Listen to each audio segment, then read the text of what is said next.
सार्वजनिक क्षेत्र उपक्रम के विनिवेश से सरकार की वित्तीय संपत्ति में कमी आती है। यहाँ कमी आवे देख, सपोज कर सार्वजनिक क्षेत्र, सार्वजनिक मतलब सब लोग है ना, सब लोग, तो सब लोगों का जगह क्षेत्र है वे उपक्रम है, वहाँ का उपक्रम है जगह, मतलब उपक्रम मतलब कोई मशीन वशीन है ना, वहाँ अगर सरकार विनिवेश करसी तो सरकार के परिसंपत्ति का में कमी को ना सीखे आसी है ना, तो वित्तीय परिसंपत्ति में सरकार की कमी आसी अगर सरकार विनिवेश करसी जाना। ठीक है, ये याद कर ली। विनिवेश से प्राप्त राशि को पूंजी प्राप्तियों में शामिल किया जाता है। अब विनिवेश करियो जब सरकार भी की परिसंपत्ति में तो कमी आएगी विनिवेश, लेकिन काहे फायदो, मतलब काहे ध्यान कि भाई आगे आपने भी पूंजी भी बन जाए कि यहाँ की आप एक दुकान चलाई, पहली बार रखियो सामान कोनो बिक्री, दोबारा सामान भरवान और रुपया लगाए हुए, अब कल चौकी चाल की 2-4 रुपया फायदो होगो, तो बात चीज़ जब पूंजी प्राप्ति भी होगी सरकार में है ना, विनिवेश दोबारा निवेश करियो जाना आप, तो पूंजी प्राप्तियां भी शामिल किया जाता है इसको।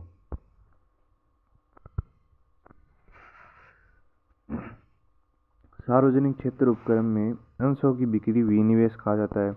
अंशों की बिक्री मतलब सार्वजनिक क्षेत्र है यानी कि कोई दुकाना वुकाना या मान लो ना, तो वहाँ का माइन अंशों की बिक्री मतलब कोई सामान की बिक्री करा, तो विनिवेश के अगर सामान की बिक्री कर आप रण में दोबारा सामान गाल मतलब दोबारा निवेश कर भी दुकान का माइन, तो ठीक है वो विनिवेश कहलाए। अंशों की बिक्री से प्राप्त राशि पूंजी प्राप्तियों का भाग होती है, तो भी प्राप्त राशि हो जाएगी पूंजी, तो है पूंजी प्राप्तियों का भाग होती है। सरकार द्वारा ऋण के रूप में प्राप्त धन को देयता उत्पन्न होती है। अब सोच, सपोज के आरबीआई बैंक है, आरबीआई बैंक ने कोई इंसान लेवे कौन सा के लोन लेवे है, तो एक तो गवर्नमेंट लेवे सरकार और एक लेवे बैंक है ना, बैंक का एक ऋण लेवे आरबीआई का। तो अब आरबीआई है एक ऋण लेवे, गवर्नमेंट और बैंक है एक ऋण लेवे आरबीआई का, तो जो कि सरकार अगर ऋण लेवे ना इको आरबीआई को, या फिर कोई भी की ऋण लेवे है ना, जब दूसरा देश हो गया ना मुख्य से मनी जान का ऋण लेवे, रबी का उत्पन्न कहीं देयता उत्पन्न हो जाए सरकार के, कहीं से देयता उत्पन्न हो जाए, तो वो देयता तो वर्ड याद रखना पड़े। देयता क्यों उत्पन्न हो, देयता हुआ कि जब सरकार ऋण लेवल आ गया तो भी देयता के दे। सरकार द्वारा अपनी परिसंपत्तियों की बिक्री से प्राप्त धन, ऐसी कोई देयता उत्पन्न नहीं होती, यानी कि सरकार द्वारा अपनी परिसंपत्ति यानी कि अब वो तो ऋण लियो जना देयता उत्पन्न हुई, लेकिन खुद की संपत्ति यानी कि अपनी परिसंपत्ति बिक्री से प्राप्त धन है ना, यानी कि खुद की संपत्ति हूँ अगर मान लो कोई बेची या फिर दुकानों को ले ली यहाँ का सरकार के है ना, या फिर इन कोई बेचियो सामान और यूँ जो प्राप्त धन हुई हो वो देयता उत्पन्न थोड़ी उसी भी तो ब्यों देयता उत्पन्न कौन, देयता सिर्फ उत्पन्न क्यों उसी अगर सरकार ऋण लेसी ब्यों देयता उत्पन्न उसी, ना कि सरकार की खुद की संपत्ति अगर धन कमासी तो ब्यों देयता उत्पन्न कौन ही भाई। अब ये निजीकरण वगैरह, निजीकरण और विक्रय से होता है, मतलब देयता उत्पन्न हो जाए क्यों हुआ निजीकरण और विक्रय से है ना, निजीकरण और विक्रय बोले यूँ उत्पन्न हो जाए कि वित्तीय संपत्ति में कमी यानी कि अपनी संपत्ति कमाई में कमी है जब पूंजी प्राप्तियों में वृद्धि हो जाती है। ठीक है, ये दो उदाहरण याद रखी। पूंजी प्राप्तियों में गैर पुनरावर्ती स्वरूप की होती है। गैर पुनरावर्ती मतलब पूंजी प्राप्तियाँ जरूरी हो नहीं कि दोबारा प्राप्त हो ही पे है ना, पूंजी प्राप्तियाँ तो गैर पुनरावर्ती की होती है। संपत्तियों की बिक्री भविष्य की देयता पैदा नहीं करती। अभी खुद की संपत्ति उसी या तो भविष्य की देयता पैदा कौन करे, लेकिन उधारी से होती है, लेकिन अगर तू ऋण लेसी या तार में देयता उत्पन्न होती। ठीक है, खुद की संपत्ति उसी ने परिसंपत्ति भी हम तार लिए देयता उत्पन्न कौन है भविष्य में कर दी, लेकिन खुद उधारी लेसी या तार पर बहुत सी।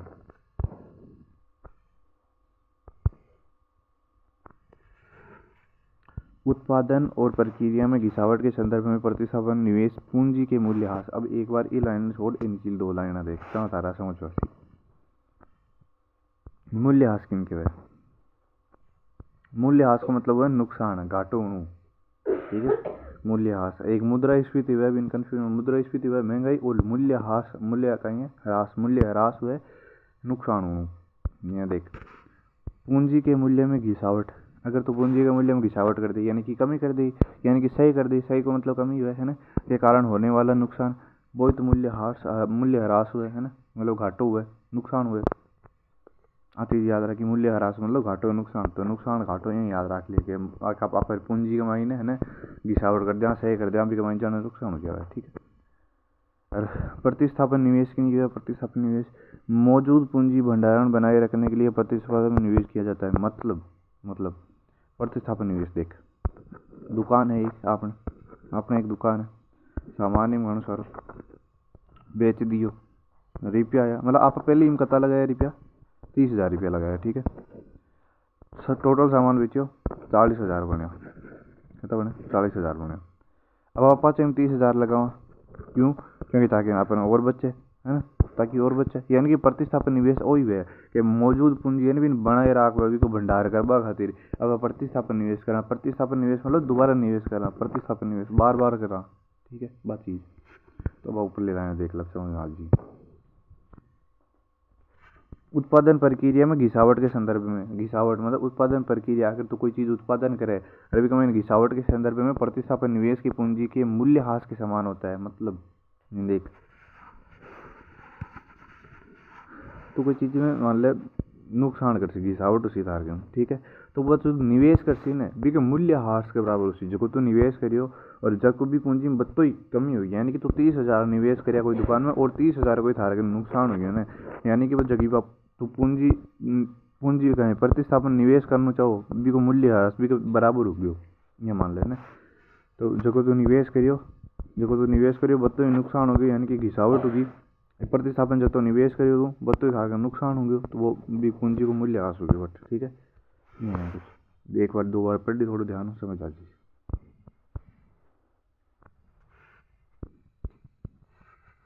सकल निवेश बराबर, अब यह तो बराबर भी हुआ एक जट माइनस भी है, देखनी चाहिए, और ये सेम चीज है, ठीक है। अब अटकाएंगे यार, देख जद जद सकल निवेश, पहली बात सकल निवेश की नहीं, सकल निवेश भाव है जब आप इन्वेस्ट करें बाद ऊपर लो कमाओ ना, क्या बताऊँ देख, दुकान पर एग्जाम्पल ही दूँ, मतलब दुकान है तो इन 10,000 इन्वेस्ट करिया, कता करिया 10,000 इन्वेस्ट करिया, सामान बेचा वहाँ थारे 15,000 बने टोटा, कता बने 15,000 बने, है ना। अब ये ऊपर 5,000 है ना कमाया जगह, है ना 5,000, ये नहीं बोला सकल निवेश, है बोले सकल निवेश। अब कीड़ो हो कि जो सकल निवेश है ना, यानी कि ऊपरला रुपया जगह तो अपने कमाया, सकल निवेश ऊपरला रुपया है बाहर के बराबर था कर नुकसान हो गयो, तो वो शुद्ध निवेश शून्य हो जैसी। शुद्ध निवेश शून्य मतलब जगह तो निवेश करियो ना सिर्फ बाबा राशि रही, जहाँ की दुकान ही मतलब कि दुकान है तो 10,000 में इन्वेस्ट करिया तो 15,000 मिल गया, ठीक है 15,000 मिल गया, 10,000 इन्वेस्ट किया 15,000 मिल गया, 5,000 मतलब ऊपर कर दिया, ठीक है, और 5,000 थार का नुकसान हो गया, तो 5,000 तो घट गया, बचा कहीं 10,000 पाँच अभी बच गया, यानी कि शुद्ध निवेश बच गया थार का, जो तो निवेश करियो वही थार का निवेश बच गया, शुद्ध निवेश शून्य हो गया, ठीक है। सकल निवेश में मूल्य ह्रास के बराबर हो जाए, यानी कि आपने नुकसान हो जाए जो को भी के बराबर हो जाए वो, ठीक है। या फिर आ चीज यहाँ भी हुआ है कि शुद्ध निवेश आई चीज सेम परिभाषा, सकल निवेश कमाई मूल्य ह्रास घटा दे तू 5,000 में तन की थार फायदो हो सकल निवेश हो एक महीने तो 5,000 मूल्य ह्रास घटा दे, 5,000 मूल्य ह्रास घटा दे कहीं उसी जीरो जैसी हो तो वो तो जीरो जैसी, अब अच्छी कहीं भी 10,000 जगह तो निवेश करिया है तो वो शुद्ध निवेश बच गयो, तो बात चीज है। और पूंजी का निर्माण किया उसी, पूंजी का निर्माण ये उसी कि जिया दुकान है तारे 10,000 तो इन्वेस्ट करिया 15,000 कमाया, 15,000 कमाया, लेकिन नुकसान बार सिर्फ 3,000 को हो, कता को 3,000 को, तो मतलब 5,000 कमाई 3,000 कटा, ऊपर जगह 5,000 रहना है बिग महीने तो 3,000 कटा, कता बचा 2,000 बच गया, मतलब एक बार तो पूंजी को निर्माण कर लियो। यानी कि सकल निवेश है ना वो ज्यादा होना चाहिए जब मूल्य ह्रास हो, नुकसान ज्यादा हो जाए सकल निवेश, यानी कि ऊपर ला ना सकल निवेश को मतलब जगह ऊपर ला बचे अपने निवेश करें बी के कुछ कमाया करता आपा ऊपर ला, ठीक है। तो सकल निवेश भी ज्यादा हो जाए मूल्य ह्रास हो नुकसान हो तो वो पूंजी को निर्माण कर लिया आपा, मतलब अब काले बात चीज है, ठीक यार। वो तो उदाहरण है पढ़ तो पढ़ ली, बाकी आई चीज है लेकिन मैं वतन बोल ली, लेकिन ये सौ एग्जाम्पल थी। सरकार द्वारा लिए गए ऋण पर किया जाने वाला ब्याज भुगतान राजस्व व्यय का हिस्सा होता है, राजस्व व्यय को हिस्सा हुआ है। अब सोच को सरकार द्वारा लिए गए ऋण पर ब्याज भुगतान करे तो वो राजस्व व्यय को हिस्से तो उसी है ना, कि सरकार खुद ऋण ले है, सरकार खुद ऋण ले है, ठीक है, और बाद में भी ब्याज भी भरे, ऊपर ब्याज भी भरे, तो वो राजस्व व्यय मतलब सरकार को खर्चा को हिस्सा उसी वो। और सब्सिडी बताई रखी है। सब्सिडी सरकार के राजस्व व्यय का एक उदाहरण है। राजस्व व्यय मतलब सरकार के खर्चे की तरफ ला गया सब्सिडी, ठीक है। सरकार को खुद को खर्च हुआ है सब्सिडी, राजस्व व्यय हुआ है सब्सिडी, ठीक है। यानी सब्सिडी में कहीं हुआ यहाँ पर टंकियाँ भरा हुआ ना गैस वाली, तो अपन 5 रुपया जब सब्सिडी है, अपन सब्सिडी मिल जाएगी, ठीक है। वो आ गया सब्सिडी असल में। पूर्व के उधार पर ब्याज भुगतान राजस्व व्यय है। आप पहले कोई उधार लिए है सरकार को भी, पर आप ब्याज भुगतान करा तो वो राजस्व व्यय तो है, सरकार को खर्च हो, क्योंकि किसी संपत्ति का निर्माण नहीं करती और बाकी किसी संपत्ति को निर्माण थोड़ी करी, वो तो आपको उधार चुकाई, ब्याज उतारी, ठीक है। संपत्ति को निर्माण कौन करे? वो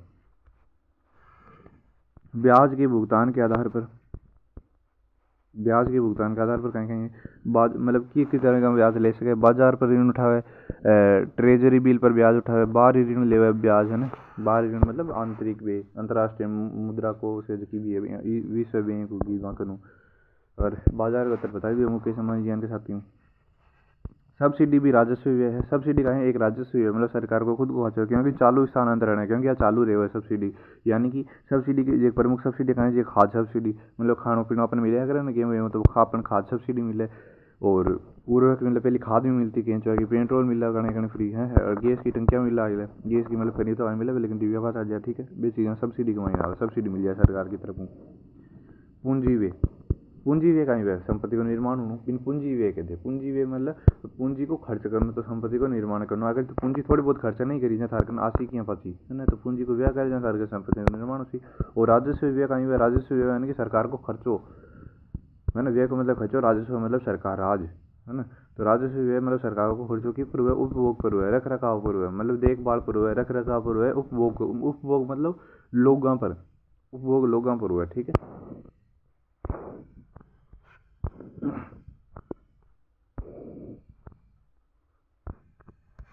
सरकार द्वारा करों में कटौती करने और बजट घाटा चलाने के प्रभाव के बारे में प्रारंभिक धारणा यह है कि इस उपभोक्ता को उपभोग व्यय बढ़ता है।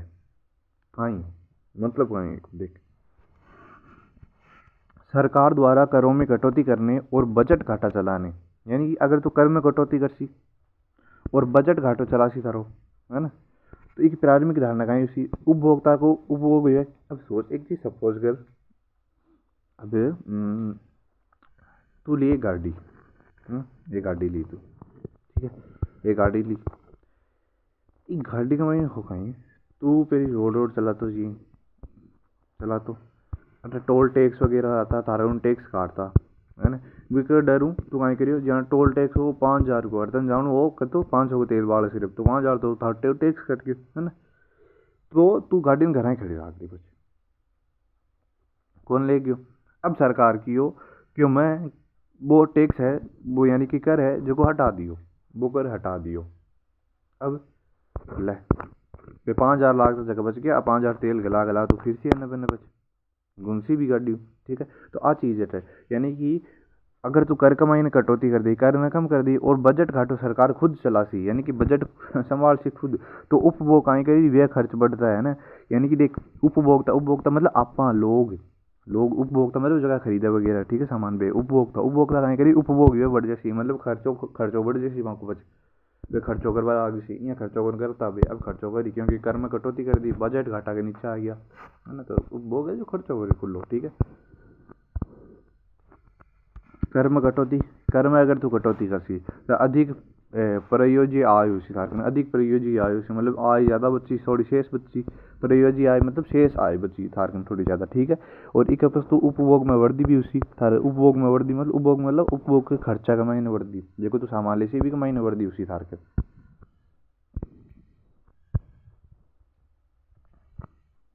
यदि सरकार व्यय कम किए बिना कर घटाती है, यानी कि व्यय मतलब सरकार आपको खर्चो तो कौन करे, नहीं खर्चन तो कम कौन करे, मतलब खर्चो तो बतो ही करती सरकार खुद को तो, है ना, अपने ऊपर, लेकिन करे है ना बिन घटा दे तो बजट घाटा पड़ता है। तो बजट घाटो है जो बढ़ जाए, बजट घाटो मतलब सरकार को जो नुकसान हुआ है ना वो बढ़ जैसी, सरकार का नुकसान हुआ है घाटो लागे जो वो बढ़ जैसी। और कुल मांग को प्रोत्साहित करता है, कुल मांग ने प्रोत्साहित करे, यानी कि अब कर में कटौती होगी जब लोग किसी मांग रुपया कहीं पड़ा, मैं तो सामान खरीदा, मांग बढ़ जैसी आपने, ठीक है, मांग बढ़ जैसी आपने कुछ उदाहरण, यदि एक आयकर दरें घटाई जाती है तो परिवार कम बचत करता है, ठीक है। मतलब आयकर दरें भी घटा देसी तो परिवार कम बचत करी, बचत तो कम ही करी है, खर्चो ज़्यादा ही करी बचो, क्योंकि अब तो आय मतलब कर तो कम हो गया ना खर्चो ही करो भी करो, पहले हट कर देता था जब बस्ता को नहीं की, अब कर तो है को नहीं, जब 5,000 बच्चे ही है जब खर्चो करो किलो, ठीक है। वस्तु एवं सेवा कर की मांग बढ़ाती है चीज़ है। पूंजी व्यय से भौतिकी वित्तीय संपत्ति का सर्जन होता है। पूंजी में उद्योग भौतिकी और वित्तीय संपत्तियों सर्जन है उत्पत्ति। मशीनरी की खुद भूमि का अधिग्रहण, अंशों में भवनों में निर्माण। एक मिनट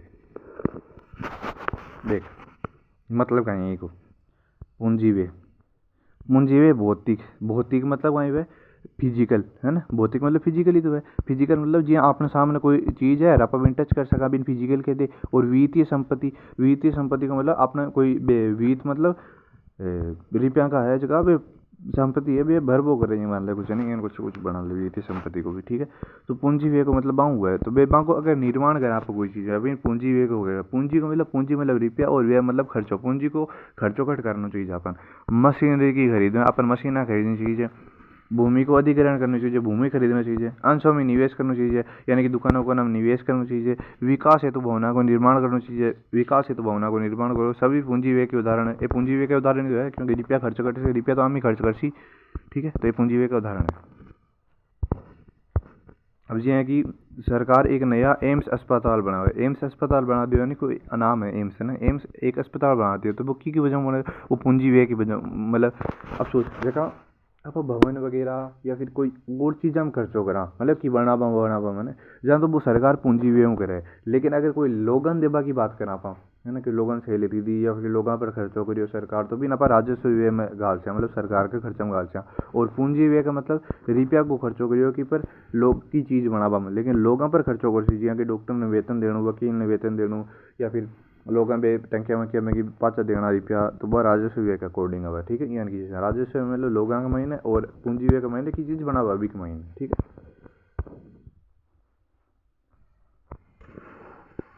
वित्तीय उत्तरदायी एवं बजट प्रबंधन अधिनियम 2003, अब एक अधिनियम हो 2003 को इन तो ये याद रखा ही FRBM का नहीं कुछ अधिनियम है, FRBM है ना कुछ। वित्तीय उत्तरदायी एवं बजट प्रबंधन अधिनियम 2003 के अनुसार वास्तविक घाटा केवल निम्नलिखित परिस्थितियों में निर्धारित लक्ष्य से अधिक हो सकता है। कहीं जो वास्तविक घाटा है ना जो किसी परिस्थितियों में मतलब हुआ है ज़्यादातर वो नीचे ली अति परिस्थितियाँ, ठीक है। यहाँ देख यहाँ की राष्ट्रीय सुरक्षा, ठीक है। राष्ट्रीय सुरक्षा का मैं तो काम लियो। राष्ट्रीय आपदा यानी कि आपने कोई आपदा आ गई कोई बाढ़ वाढ़ है भी काम युद्ध की स्थिति बनी जापा भी रिपेयर काम में लियो। कृषि को पतन यानी कृषि कम हुई भी दिन साल जब कृषि किसान देवा यहाँ है ना मतलब धान वान पुगा हुआ सरकार की तरफ, जिससे कृषि उत्पादन और किसानों की आय गंभीर प्रभाव पड़े। अर्थव्यवस्था में संरचनात्मक सुधार, अगर अब अर्थव्यवस्था में सुधार करना चाहूँ यानी कि निर्माण करना चाहूँ अस्पतालों को फैक्ट्रियों को और बिहान को, तो अर्थव्यवस्था में सुधार करवा खातिर भी रुपया लाग सी बजट कर सी। अत्याशित राजकोषीय प्रभाव हो, किसी तिमाही वास्तविक उत्पादन वृद्धि को पिछली 4 तिमाही में औसत कम में 3 मतलब इसको मतलब वो है कि मतलब खर्चों क्या कम करना चाहिए अपन आम हुई वो जो वित्तीय FRBE को है ना FRBM का वित्तीय उत्तरदायी एवं बजट प्रबंधन अधिनियम 2003 है 2003 एक महीने जो अंडर का महीना है तो वास्तविक घाटा वो आम लाग गयो पढ़ लीजिए। वित्तीय उत्तरदायी एवं बजट प्रबंधन अधिनियम 2003 के अनुसार वार्षिक वित्तीय विवरण के साथ साथ वित्त मंत्री संसद के समक्ष 3 प्रमुख राजकोषीय नीति का दस्तावेज करता है। यानी कि वो एक अधिनियम है ना वो अधिनियम अब पास वही अधिनियम है वो वार्षिक वित्तीय विवरण के साथ साथ वित्त मंत्री संसद के समक्ष यानी कि FRBM तो आयड है ध्यान मंत्री को व्यापक भी इलेक्शन में पड़े वित्त मंत्री हुए और वित्त मंत्री है जो संसद के 3 प्रमुख राजकोषीय नीतियाँ रखे मतलब संसद का मायने और रखी जो भी नीतियाँ रखी पहले वित्त मंत्री के सामने बाद में संसद का मायने संसद को कौन कौन हुआ है वो बता दे राष्ट्रपति राज्यसभा और लोकसभा, ठीक है। होगा और मध्यवर्ती अवधि राजकोषीय नीति व्यापक तो तन पढ़ना पड़ेगा कहाँ याद कराऊंगा। वार्षिक वित्तीय विवरण बजट के साथ वित्त मंत्री प्रस्तुत करता है। वित्त मंत्री कहाँ प्रस्तुत करे ये तीन यानी कि कहीं है मध्यावधि राजकोषीय नीति विवरण, एक तो प्रस्तुत करे, एक राजकोषीय नीति रणनीति, एक समष्टि समष्टि आर्थिक ढांचा। अब मध्यावर्ती मतलब 3 वर्षों के लिए घाटों ऋण या राजस्व के लक्ष्य बनाया आपको, एक मतलब पूंजी को करे कि भाई यान कोई का मन खर्चा करना है, ठीक है, वह मध्यवर्ती करे, मध्यावधि है, मध्यावधि करे। और राजकोषीय नीति मतलब एक महीने कराधान मतलब कर बढ़ावे या फिर व्यय प्राथमिकता यानी कि खर्चान प्राथमिकता दे, कर घटावे बढ़ावे या फिर खर्चान प्राथमिकता दे ज़्यादा, ठीक है। वह राजकोष है मतलब आपने जो राज को कोष है यानी कि रुपयों को कोष भरेड़ो है सरकार का, है ना, खजानो, वो या तो कर कम कर दी या ज़्यादा कर दी या फिर व्यय प्राथमिकता से यानी खर्चों कर दी सरकार। समष्टि आर्थिक ढांचा विवरण वो कहीं वे एक महीने समष्टि मतलब मतन की पूरा देश की इकोनॉमी, पूरा देश में जगह जगह बड़ा बड़ा उद्योग है वहाँ के बारे में समष्टि हो। और सूक्ष्म कहीं वे सूक्ष्म हो छोटा मोटा उद्योग, जिया कोई चीज़ को निर्धारण करो, जहाँ चाय की कीमत लगानी है ना वे कोई निर्धारण करनी या फिर कोई दूध की कीमत निर्धारण करनी सूक्ष्म भाव है। और समष्टि के महीने पूरा देश की इकोनॉमिक है ना भी इंडस्ट्री वगैरह। ये महीने सकल घरेलू उत्पाद यानी कि जीडीपी, अब गाल जीडीपी है, ठीक है, जीडीपी ने कहीं करे प्रभावित करे भी महीने वृद्धि कैसी जाए तो समष्टि अर्थशास्त्र है पूरी आर्थिक ढांचा। मुद्रास्फीति मतलब महंगाई होगी, राजकोषीय परिदृश्य होगी, देख लीजिए। पारदर्शी और जवाबदेही सुनिश्चित करता है, ठीक है। अब आई चीज आगे वित्तीय उत्तरदायी एवं बजट प्रबंधन अधिनियम, पाँच वही अधिनियम 2003 में केंद्र सरकार को राजकोषीय घाटे को सकल घरेलू उत्पाद में 3% से अधिक। अब या तो देख इन पढ़ ली तू और नहीं पढ़ी जाए 28 नीचे लिखे तो थी। FRBM अधिनियम 2023 है, एक अकॉर्डिंग खाई हो एक अकॉर्डिंग ओ हो। यहाँ देख कि यह हो कि सरकार की राजकोषीय घाटो है ना, राजकोषीय घाटो वो कद भी ज़्यादा नहीं होना, वो कद भी ज़्यादा नहीं होना जीडीपी का 3% हो, जीडीपी का 3% हो यानी कि जीडीपी को 3% ज़्यादा रहना, राजकोषीय घाटो भी कम ही रहना चाहिए, है ना। वो सीन है ना जहाँ जहाँ 18 ज़्यादा है ना तो 18 ज़्यादा हुआ है मतलब वो बड़बाग हुआ है अन्य, ठीक है, अनली साइड को बड़बाग हुआ है और छोटो हुआ है तो अन्य कम होना है, कम का मतलब हुआ, ठीक है। तो राजकोषीय घाटा कम होना चाहिए, क्यों, जीडीपी का 3% हूँ आ सरकार बात की बस आ चीज़ है एक महीने, ठीक है। जी हाँ कि अधिनियम में राजकोषीय घाटे को सकल घरेलू 3% से अधिक होने न सीमित कर निर्देशित करता, तो बात वही है, एक ही चीज़ है ना। तो बताइए आगे पढ़ लीजिए छोड़ गई। राजकोषीय घाटा कद हुए बताइए है, राजकोषीय घाटा कुल व्यय मतलब सरकार को कुल खर्चो है, सरकार को कुल खर्चो, कुल प्राप्ति मतलब प्राप्त कहीं करे आय तो करे कुल आय, जब कुल खर्चो सरकार को आयु या तो माइनस हो जाए मतलब ज़्यादा हो जाए खर्चो, उधारी को छोड़कर ज़्यादा हो जाए खर्चो तो वो राजकोषीय घाटो हुई हो, ठीक है। राजकोषीय घाटे को नियंत्रण करने के लिए, राजकोषीय घाटा अगर तो नियंत्रण करना चाहे तो अत्यधिक उधारी को रोकना, अगर तो राजकोषीय घाटों कौन करना होता मतलब सरकार को घाटों कौन करना होता तो कहीं करना चाहिए तो उधारी कम करनी चाहिए, मुद्रास्फीति दबाव को कम करना चाहिए, महंगाई मत बढ़ा जैसे सारे घाटों को, दीर्घकालीन वित्तीय स्थिरता सुनिश्चित करना। अब दीर्घकालीन मतलब छोटा समय की खातिर वित्तीय स्थिरता मतलब अपने रुपया ना थोड़ा बचाए रखो भी हिसाबों में, ठीक है।